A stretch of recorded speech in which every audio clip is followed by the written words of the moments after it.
New campaign, new faction. Looks like we're heading back to Panjang, that mud hole from the last game. We're going to do a milk run against a heavily defended LZ. Wait, what?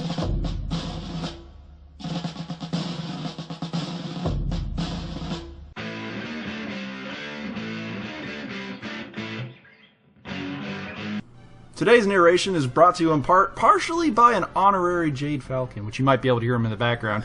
But what we can find this time is a whole gaggle of units from the Knights Husaini.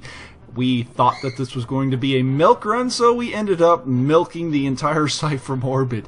I asked for SafeCon, he denied it, as right he should, so I ended up taking a list that, as you can see here, consisted of 2 Vandals, 2 Batus, a Jagatai X, and a Kurgit. And all of those units are literally carrying everything in the kitchen sink.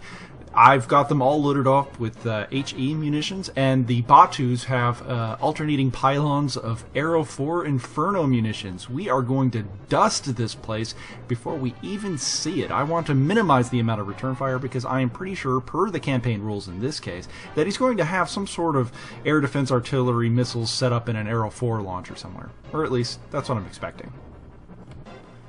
In this campaign, whenever you're fortified and defending, you have the option to set up in an ambush position or set up in fortified positions. And in this case, Mark chose very wisely to set up in a ambush position so that I'm going to have to go low and slow with the EW platforms just to find them. And I am not really inclined to do that. As you've seen in the past, even the heavier fighters have great problems dealing with any kind of return fighter because they will end up getting shot at. And they will go down to some random crit. They really don't live up to their expectations half the time. In this particular campaign setting, Panjang is a world in the Free Worlds League that has been abandoned, or at least has no strategic value of much merit in the 3105 time frame, and of course we're going to fight over it. And this particular mud ball is beset by rains, lots of rains. In fact, this particular match is being set during a heavy rain setting, so that all the modifiers for shooting is +1, and indeed all the ground units are going to have difficult moving around, especially the tanks and whatnot. So those Fortune tanks, they're probably going to end up staying right where they deployed. But you got to give Mark credit, he really outthought me on this one. The whole LZ was not supposed to be defended, so I guess we're going to have to go in and do what we can with the air support. Now, I really don't have much expectation for this. In fact, I was pretty sure that this whole game was going to be over in about an hour. So I start rolling in the air support, low and slow. We're going to do this very methodically. The Arrow 4 pylons launch, screaming towards the target. And since this is going to be really odd, since the air support movement phase is in a completely different phase than the ground movement phase, I end up just moving everything. And then he decides, I'm not going to move anything. I mean, why should he? He's in a nice position, he's hidden, he doesn't have to really do anything. So the air support starts swarming over the target. The Arrow Force launch off their pylons, one miss, one hits directly on top of the Fortune. Inferno missiles are nasty, especially off of an Arrow 4 right onto the crew. Talk about a bad day. I mean, it was raining to start with. They're buttoned up, hatched in, they're like, oh man, this planet is worthless. Why are we even defending this place when we have so much other territory to take? And next thing you know, everything is on fire. And just as soon as the Fortune has the capability, it gets up and moves out of that flaming wreckage. It crew hits, it's got all one of its guns are out. It's a pretty fair mess. It's okay for the moment, but we'll see. We'll see how that goes. As the Batus scream onto the field, they begin making their passes just as quickly as possible. They're going to nail the Marauder as much as they can, while the heavier fighters just kind of swing around. And while I don't need the support right now, the 2 Vandals are going to keep their weapons pylons and just kind of linger about on the outside. Now this is the game we're going to be playing. We're going to try to single out all his heavy assets and then just apply overwhelming firepower against those particular units whenever they show up. And as I had predicted, I kind of metagamed Mark's list before he even showed up. I kind of expected him to throw a boatload of points onto a couple assault mechs, and really I think that is the game for any even light aerospace fighter, because I can put on a lot of firepower really fast and I can do all kinds of damage. Of course, you also got to be very cognizant of the fact that that fighter's probably not going to survive the engagement. Or at least, you know, you got to pay the BV to kill the BV in this case. It's going to be a pretty even exchange. In this particular instance, the Batus make an exchange with the Marauder, don't manage to do any kind of significant damage to it, but the Batus get ripped up in exchange. One of the Batus actually manages to suffer several crits, but it shrugs it off this time.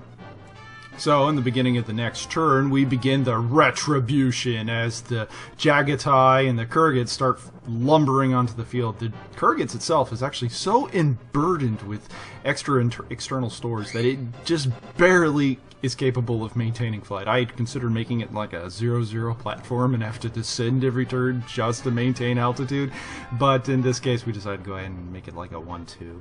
And I do some high altitude bombardment, and this is the beautiful thing about air support. If I can stay at altitude 9, ground support units just cannot target that. They do not draw line of sight to altitude 9. So I start loading the ordnance off everywhere, just dropping anything randomly, and as you can see the splash pattern, it just goes wild. We're trying to hit that Fortune to at least knock it out because, you know, it's suffering all kinds of motive problems. It's barely capable of moving out of the area, so I don't want to waste another Inferno round on it. Let's just hope we can get a free kill with some random artillery, or some random HE rounds. It doesn't work out.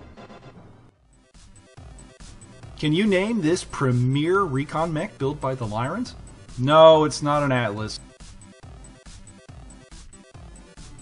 Who am I kidding? The joke's not dead. The joke's hilarious. Of course, it was an Atlas. It was an Atlas all along. Don't look at the text. It's not a commando. It is an Atlas. We need more. We need more Atlases. Commander, that fortification's moving too fast! It's flanking us! Flanking us! They're building bigger walls! Game over, man! Game over! We're gonna need more Atlases, and why not some Fafnirs, and maybe a couple Banshees? That thing's fast, right?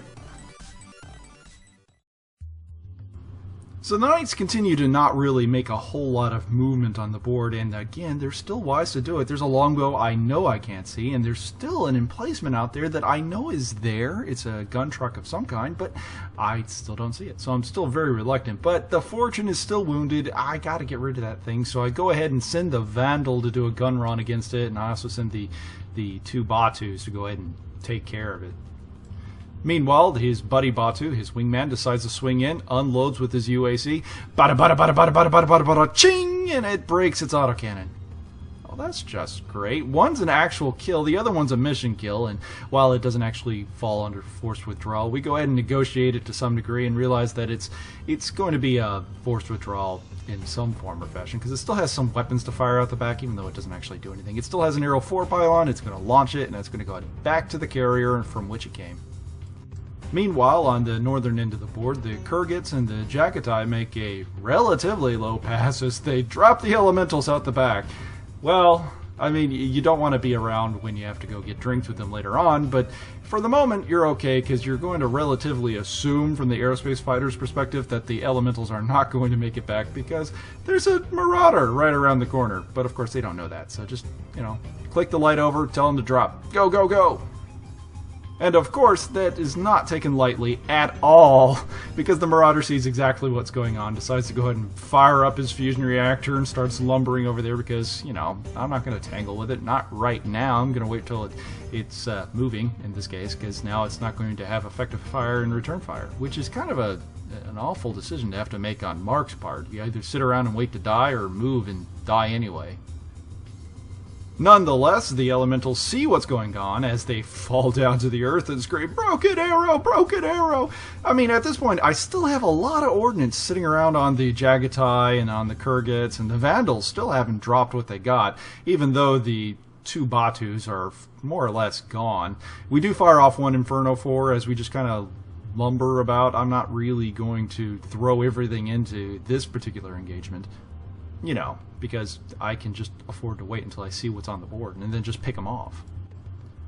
And as the call goes out, I start reining in everything. We've got 8 or so tons coming off of the Vandal, another 8 coming off of the Jagatai, and then we got another 8 tons coming off of the Kurgats. It's just a smorgasbord. We're just unloading everything so that we can finally start doing proper gun runs with the items. And we managed to just completely emasculate the poor Marauder. It had like a 3-4 pilot or something in it, and it cost a fortune, and it goes through, it gets completely cored out. We just overwhelmed it with high explosives.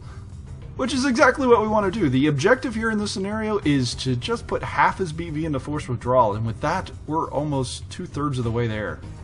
And even though we dropped a literal house of explosives on top of that Marauder, the Jagatai had to go low and slow, and he booked it off the board, and right behind him was the Kurgats, who managed to not get it off the board and present himself as a tempting target. Tempting enough for Mark to unleash the Longbow. He turns around, pans the gun, he's actually only a couple hexes away, and starts peppering the ever-living mess out of it, writing from the books of Etano Circus, and just throwing all kinds of weapons at it. Missiles everywhere, and manages to do quite a bit of damage to the Kurgats, but doesn't put it down at all.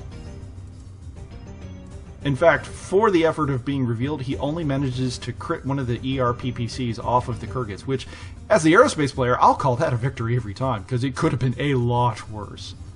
And in that Longbow is no slouch. A 2-4 pilot nets the BV just short of what is required to put him into complete force withdrawal. Of course, I have the capability of taking care of that. Of course, we got a bunch of aerospace fighters, and we still have the Vandal full of high explosives. So we're just going to pepper that thing with everything in the inventory.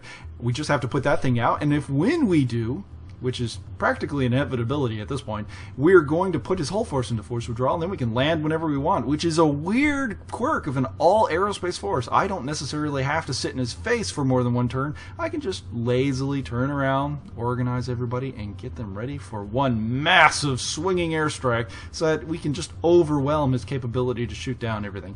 If given the opportunity, he was able to shoot at everything piecemeal once per turn, I wouldn't be able to do this, but we're going to swing everything at it at once with the awesome ECM platform that is the Jagatai. It seems pretty in the bag at this point. I mean, I haven't even seen so much as a rifleman, let alone an ADA Aero 4 launcher. The Longbow is the most effective anti-aircraft platform right now, and it's sitting out there alone. Oh, this is sweet!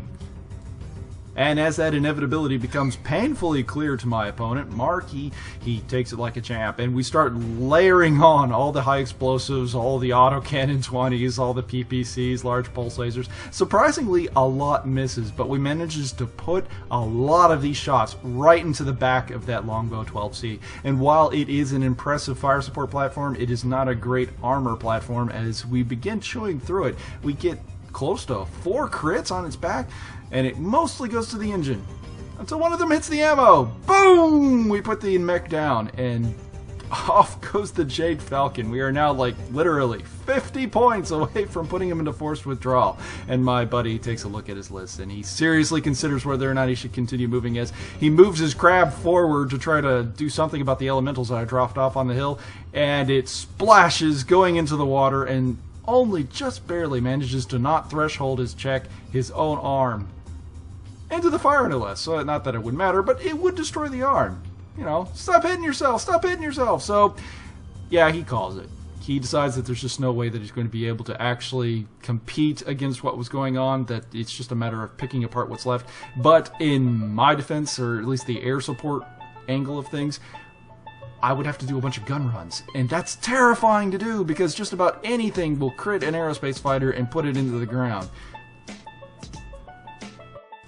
We think that, in retrospect, the defining moment was the moment that the Longbow came out.